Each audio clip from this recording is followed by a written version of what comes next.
آیت نمبر 23۔ اب جب ان دونوں سے یہ غلطی ہو گئی تو انہوں نے کیا کہا؟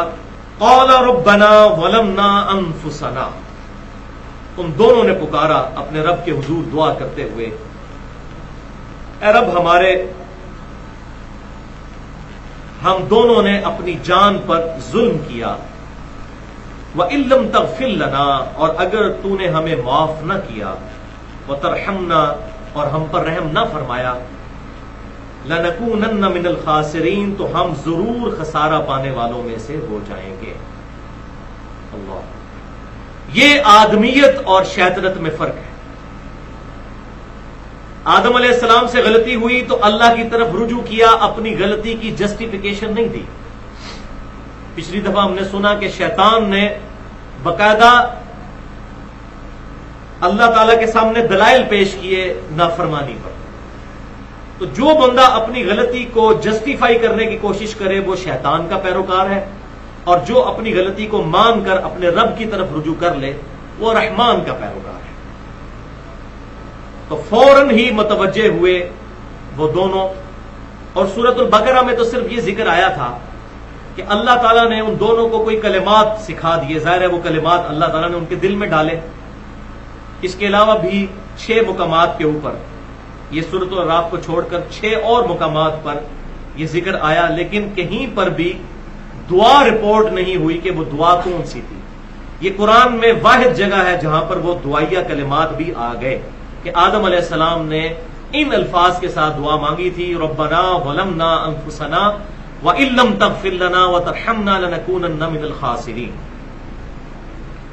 اچھا، بعض لوگ اسی کانٹیکسٹ میں ایک حدیث سے بھی سہارا لیتے ہیں، حدیث تو موجود ہے ہماری مین کتابوں میں ہے، المستدرک للحاکم میں،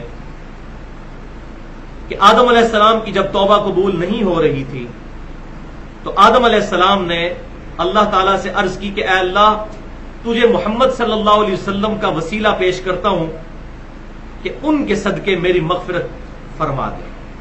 تو اللہ تعالیٰ نے ان سے پوچھا کہ تمہیں محمد کے بارے میں کیسے علم ہوا صلی اللہ علیہ وسلم؟ تو انہوں نے عرض کیا کہ اے اللہ، جب تو نے مجھے پیدا کیا تو میں نے اپنے سامنے تیرے عرش پر لا الہ الا اللہ محمد رسول اللہ صلی اللہ علیہ وسلم لکھا ہوا پایا، اور میں سمجھ گیا کہ جس نام کو تو نے اپنے نام کے ساتھ لگایا ہے یہ یقیناً کوئی بزرگ ہستی ہے تیرے حضور۔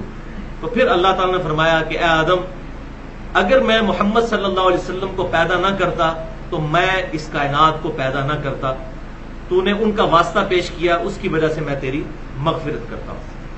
اب یہ حدیث پیش کی جاتی ہے۔ مسئلہ یہ ہے کہ یہ اتنا امپورٹنٹ واقعہ تھا، 7 دفعہ قرآن میں نقل ہوا، اگر یہ اسی طریقے سے توبہ قبول ہوئی ہوتی تو اللہ تعالیٰ قرآن میں بتا دیتا۔ اللہ تعالیٰ نے وہ دعا بھی نقل کر دی، ہم نے اپنی آنکھوں سے دیکھ لی۔ یہ حدیث قرآن پر بھی پیش کریں تو صحیح نہیں، ویسے بھی اصول محدثین پر یہ حدیث صحیح نہیں ہے۔ اس حدیث میں ایک راوی ہے عبد الرحمن بن زید بن اسلم، جو جمہور محدثین کے نزدیک ضعیف راوی ہے، حتیٰ کہ دور حاضر میں بریلوی مکتبہ فکر کے میرے نزدیک، میرے استاد بھی رہے ہیں وہ، ابھی بھی میں ان کی بڑی عزت کرتا ہوں، بہت بڑے عالم غلام رسول سعیدی صاحب، جنہوں نے شرح صحیح مسلم لکھی، جو مفتی منیب الرحمان صاحب کے مدرسے کے انچارج ہیں اور شیخ الحدیث ہیں، انہوں نے بھی شرح صحیح مسلم میں یہ حدیث لکھی اور ساتھ یہ لکھ دیا کہ یہ اگرچہ بات ٹھیک ہے کہ یہ حدیث ضعیف ہے کیونکہ اس میں عبد الرحمن بن زید بن اسلم محدثین کے نزدیک ضعیف ہے، بریلوی دیوبندی اہل حدیث اہل تشیع کے نزدیک نہیں، محدثین کے نزدیک، وہ خود بھی مانے کہ یہ ضعیف ہے۔ تو ضعیف حدیث جو ہے وہ پھر اس سے مسئلہ اخذ نہیں کیا جا سکتا۔ ضعیف الاسناد احادیث کے فتنے پر میں نے 1 گھنٹہ اور 25 منٹ گفتگو کی ہے، مسئلہ نمبر 36 کے نام سے، اہل سنت پاک.com پر ہمارے یوٹیوب کے چینل 720085 کے تھرو وہ اپلوڈ ہو چکی ہے، اور الحمدللہ علی وجہ بصیرت میں کہتا ہوں کہ ابھی تک کسی شخص نے نہ اپنی رائٹنگ میں اور نہ لیکچر کی حد تک اس طریقے سے ضعیف الاسناد اور من گھڑت احادیث کے فتنے کو پریزنٹ کیا ہے، کیونکہ ہم کتابیں پڑھتے ہیں، ہمیں پتہ ہے لوگوں میں یہی جھگڑا ختم نہیں ہوتا. وہ کہتے ہیں جی اپنی مرضی والی کو صحیح کہہ دیتے ہیں, دوسروں کو صحیح. تو لوگوں کو یہ بات بتانی ہے کہ یہ اصول ہمارے بنائے ہوئے نہیں ہیں, یہ ہمارے ان مشترکہ اماموں کے اصول ہیں جن کے تحت انہوں نے احادیث لی. اگر ہر حدیث ہی صحیح ہوتی تو بخاری اور مسلم میں یہ حدیث کیوں آتی؟ صحیح مسلم میں پہلی حدیث ہی سیدنا و مولانا علی رضی اللہ تعالیٰ عنہ سے یہی ہے کہ جس شخص نے میری طرف جھوٹی بات منسوب کی وہ اپنا مقام دوزخ میں دیکھ لے. تو آخر آپ صلی اللہ علیہ وسلم کو یہ بات پتا تھی اللہ تعالیٰ کے بتائے سے کہ ایسے معاملات ہوں گے. کسی حدیث میں نہیں آیا کہ جس نے جھوٹی آیت بیان کی وہ اپنا مقام دوزخ میں دیکھ لے, کیونکہ قرآن باللفظ محفوظ ہے. احادیث میں گڑبڑ ہوئی ہے اس میں کوئی شک نہیں ہے, لیکن الٹیمیٹلی صحیح احادیث اور ضعیف کا فرق کر کے اللہ تعالیٰ نے امت تک دین پہنچانا تھا, وہ پہنچا ہے الحمدللہ. تو جو صحیح احادیث ہے وہ الگ سے ہمارے پاس کتابوں کے اندر محفوظ ہے الحمدللہ.